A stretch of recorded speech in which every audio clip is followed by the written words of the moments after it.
Pemirsa, pemerintah melalui Otoritas Jasa Keuangan dan Kementerian Komunikasi dan Informatika telah melakukan moratorium untuk menerbitkan izin fintech atas pinjaman online legal yang baru serta moratorium penerbitan penyelenggara sistem elektronik untuk pinjaman online yang baru. Otoritas Jasa Keuangan akan melakukan moratorium untuk penertiban izin fintech atas pinjaman online.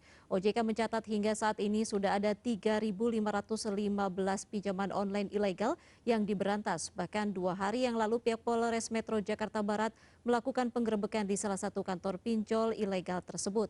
Langkah penggerebekan oleh pihak kepolisian di Jakarta Barat merupakan komitmen yang dibuat oleh OJK dengan stakeholder lain dalam memberantas kehadiran pinjol tersebut.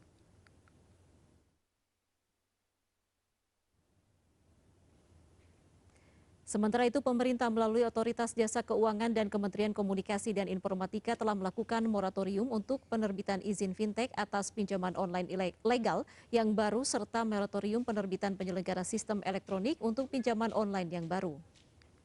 Kami bersama Pak Joni Plate yang mempunyai kewenangan dalam teknologi informasi ini sudah 3.000 lebih kita tutup yang tidak terdaftar. Dan kami himbau kepada masyarakat agar kalau minta pinjaman, pilihlah yang terdaftar di OJK, daftarnya ada di website, ya, ada 107. Nah, ini tinggal bagaimana yang tidak terdaftar ini ada efek jera agar ada sanksinya dan diproses secara hukum. Bukan moratorium, ya, untuk penerbitan izin fintech atas pinjaman online legal yang baru. Dan karenanya Kominfo juga akan melakukan moratorium penerbitan penyelenggara sistem online, ya, untuk pinjaman atau penyelenggara sistem elektronik untuk pinjaman online yang baru. Pemirsa, maraknya pinjaman online ilegal semakin meresahkan masyarakat. Langkah apa sebaiknya yang harus dilakukan oleh wakil rakyat? Untuk membahasnya kita telah terhubung dengan Putri Komarudin, Komisi 11 DPR RI. Selamat sore Mbak Putri, salam sehat. Selamat sore Mbak Irma, salam sehat. Selamat sore semua, Assalamualaikum warahmatullahi wabarakatuh. Waalaikumsalam warahmatullahi wabarakatuh. Mbak Putri, belakangan marak terjadi penggerebekan pinjol ilegal. Padahal sebenarnya sudah cukup lama banyak masyarakat yang terjerat ataupun menjadi korban pinjol ilegal. Kenapa baru kali ini penggerebekan ini masih dilakukan? Ya. Sebelumnya mungkin saya kira upaya ini merupakan tindakan tegas yang perlu kita sambut positif karena memang keberadaan pinjol ilegal ini seperti yang tadi Mbak Irma juga sudah mention sudah sejak lama sekali sangat meresahkan di masyarakat.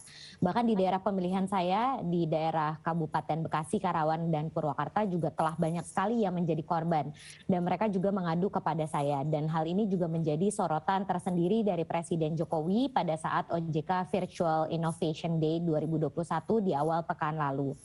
Dan Presiden pun memberikan arahan kepada OJK serta instansi terkait untuk menertibkan keberadaan pinjol ilegal yang menjerat masyarakat ini karena melakukan penipuan dan bunga yang tinggi. Artinya upaya ini menjadi komitmen yang bagus sebenarnya dari pemerintah bersama dengan kami di Komisi 11 DPR RI juga untuk memberantas maraknya pinjol ilegal yang bisa berpotensi merusak ekosistem industri fintech legal kita dan juga kepercayaan masyarakat secara umum terhadap sektor jasa keuangan. Iya, Mbak Putri, kenapa banyak sekali pinjol ilegal yang memang saat ini menjerat masyarakat begitu? Bagaimana menurut Mbak Putri pengawasan pinjol terkait dengan otoritas yang memang OJK di sini ya? Ya. Pelaku pinjol ilegal ini kan sebenarnya memang memanfaatkan kondisi kesulitan ekonomi yang sedang dihadapi oleh masyarakat kita akibat pandemi COVID-19 ini. Dan di sisi lain pemahaman masyarakat akan produk keuangan yang legal juga masih belum maksimal. Karena data dari OJK sendiri yang disampaikan kepada kami di Komisi 11 menyebutkan bahwa literasi keuangan kita masih sangat rendah yaitu baru di kisaran 38%. Dan hal ini tentu menjadi peluang bagi pinjol ilegal untuk menawarkan pinjaman yang cepat dan juga mudah yang bisa didapatkan oleh masyarakat. Dan masyarakat juga belum mengetahui bahwa tarif bunga yang ditawarkan justru di luar batas kewajaran. Belum lagi sekarang tawaran pinjaman ini bisa diakses langsung melalui HP kita, melalui handphone. Jadi lewat SMS, WhatsApp maupun Telegram, marketing tersebut akhirnya berjalan dan akhirnya masyarakat yang tidak mengetahui secara detail ciri-ciri dari pinjol ilegal ini pun akan tergiur untuk mengambil tawaran ini. Dan terdapat juga nasabah yang terjebak di beberapa platform pinjol pada satu waktu gitu. Jadi mereka meminjam bahkan sampai ke 10 sampai 15 platform. Dan tentu kami di DPR mengapresiasi langkah pemerintah yang terus menutup pinjol ilegal ini. Bahkan hingga 15 Oktober kemarin Kominfo menyebut sudah menutup sekitar 4.800 entitas pinjol ilegal sejak tahun 2018 dan tentu ini masih belum cukup karena bisa saja di luar sana jumlahnya lebih dari itu tentu saja dan apalagi kendati sudah kita tertibkan pinjol ilegal ini bisa saja muncul lagi dengan nama-nama yang tidak jauh berbeda dari sebelumnya. Dan hal ini juga yang menjadi tantangan kita ke depannya untuk memperkuat dari segi regulasi dan juga pengawasannya. Dan kalau kami di DPR kami tentu terus melakukan pengawasan khususnya melalui Komisi 11 yang memang bermitra dengan Otoritas Jasa Keuangan sebagai otoritas yang berwenang untuk mengatur dan juga mengawasi terkait dengan praktik pinjaman online ini. Dan dalam setiap rapat kerja kami bersama dengan Otoritas Jasa Keuangan, kami selalu menekankan agar OJK bersama Satgas Waspada Investasi untuk terus meningkatkan kinerja dalam menangani praktik-praktik pinjol ilegal ini. Kami juga mendorong OJK untuk segera menyempurnakan peraturan Otoritas Jasa Keuangan atau POJK yang mengatur tentang fintech P2P lending agar memberikan dasar hukum yang lebih kuat lagi dan juga menyeluruh atas berbagai sisi aktivitas dari industri fintech ini. Baik, Mbak Putri, ini kan baru kemarin juga Satgas atau kepolisian membentuk Satgas, sementara kan ada Satgas Investasi OJK yang dimana di dalamnya juga termasuk pihak kepolisian. Kalau banyak pihak juga ada yang menilai ini akan menjadi tumpang tindih. Menurut Mbak Putri seperti apa?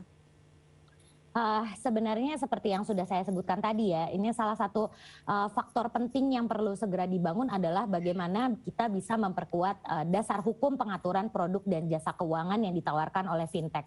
Karena diperlukan dasar hukum yang lebih tinggi dari peraturan otoritas jasa keuangan ini, yaitu melalui undang-undang untuk kita bisa menjamin kepastian hukum akan aktivitas fintech di Indonesia dan juga memperkuat lagi mekanisme pengawasan yang ada. Dan kalau dari Kemenak sendiri, undang-undang ini nantinya bisa kita harapkan tidak hanya mengatur aktivitas penyelenggara dalam memberikan produk dan jasa keuangan, tapi juga perlu mengatur teknologi informasi yang digunakan misalnya, status fintech yang bisa beroperasi, produk jasa yang ditawarkan, hubungan pemberi dan juga penerima pinjaman, dan juga termasuk menjamin perlindungan bagi pengguna layanan seperti yang paling penting ini perlindungan atas data pribadi kita maupun pemberian bunga ataupun biaya yang wajar untuk meminjam. Dan kita juga perlu dukung dibangunnya sistem early warning untuk meningkatkan pengawasan atas kinerja pinjol dalam memberikan pinjaman maupun mengukur kemampuan nasabah untuk membayar kembali pinjaman. Misalnya melalui suatu pusat data fintech lending yang kini juga tengah dikembangkan oleh OJK. Dan RUU tersebut juga alhamdulillah sudah masuk dalam prolegnas sebagai usulan dari DPR RI dengan nama RUU Teknologi Finansial, dan seiring dengan tengah berjalannya proses pembahasan RUU Perlindungan Data Pribadi di Komisi 1, RUU Tekfin ini perlu kita percepat juga sebenarnya penyusunannya, termasuk agar perlu diharmonisasikan pula isinya dengan RUU PDP supaya tidak terjadi tumpang tindih dan juga memberikan kepastian dan kejelasan hukum dalam mengatur praktik fintech ini. Baik, Mbak Putri, tadi untuk mendorong kepastian hukum sejauh ini apa yang sudah dilakukan DPR? Ya, seperti yang tadi sudah saya sampaikan, selain melalui rencana undang-undang teknologi keuangan tersebut juga, kami juga mendorong supaya OJK menyempurnakan POJK yang mengatur tentang fintech lending ini. Karena memang POJK yang mengatur tentang fintech P2P lending yang berlaku saat ini hanya POJK nomor 77 tahun 2016. Dan POJK terbaru yang menyempurnakannya juga masih dipersiapkan oleh OJK. Makanya kami di Komisi 11 terus memantau perkembangannya agar pembaruan regulasi yang telah disiapkan oleh otoritas terkait ini dapat segera diterbitkan untuk memperkuat ekosistem fintech yang sekaligus juga memberikan jaminan atas perlindungan masyarakat. Baik, Mbak Putri, ini juga banyak pihak yang menyebutkan bahwa banyaknya korban pinjol ilegal ini terkait dengan literasi digital masyarakat yang kurang. Lalu bagaimana DPR mendorong agar literasi digital ini memang bisa sampai kepada masyarakat untuk mengimbangi inklusi keuangan yang ada? Ya. Memang pada saat ini kami juga telah menyadari gitu bahwa dengan banyak sekali jumlah masyarakat yang mengambil bagian di dalam aktivitas kegiatan teknologi finansial ini sebanyak 68 juta kalau saya tidak salah dari data terakhir tidak dibarengi dengan inklusi dan literasi keuangan yang memadai. Dan apalagi data dari AFPI juga menyampaikan kepada kami bahwa terdapat sekitar 1.000 triliun celah pembiayaan yang belum terpenuhi oleh lembaga keuangan formal dan ini adalah yang diisi oleh pinjaman online.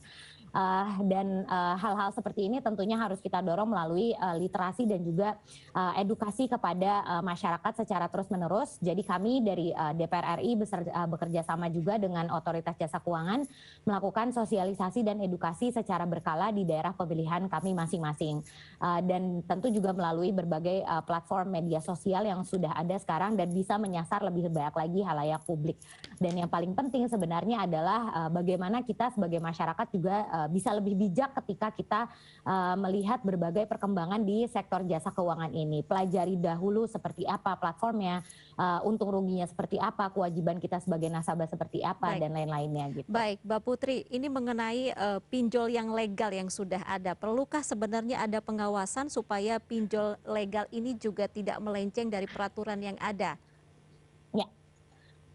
Sebenarnya sebagai informasi ya Mbak Irma, pinjol legal ini kan memang telah terdaftar dan juga memperoleh izin dari OJK sehingga berada dalam pengawasan penuh dari otoritas tersebut. Sementara kalau kita bandingkan dengan pinjol ilegal memang mereka beroperasi tanpa izin dan tidak terdaftar juga di OJK sehingga belum memenuhi standar beroperasi sesuai dengan ketentuan yang berlaku. Dan pinjol legal ini mereka mempunyai asosiasi dan mereka juga selain itu diawasi oleh otoritasnya dan sejauh ini lebih memperhatikan aspek perlindungan konsumen dan juga kerahasiaan data pribadi. Mereka juga diwajibkan untuk memberikan keterbukaan informasi mengenai bunga yang dikenakan kepada konsumen, sementara pinjol ilegal yang banyak berkeliaran ini memang mengenakan bunga dan denda yang sangat besar dan juga tidak transparan. Dan cara penagihan pinjol legal menggunakan tenaga penagih yang telah tersertifikasi, sementara pinjol ilegal ini melakukan penagihan dengan cara yang kasar dan mengancam, seperti yang tadi sudah dilaporkan oleh MNC juga.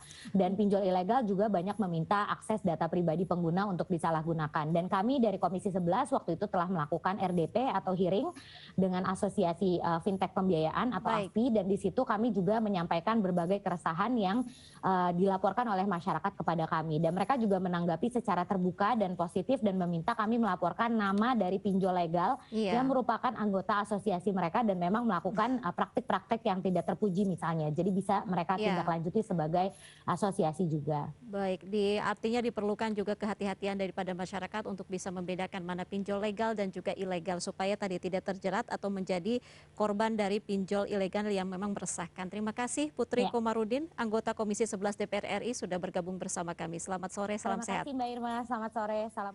Baik, pemirsa kami masih akan kembali, tetaplah bersama kami di MNC News.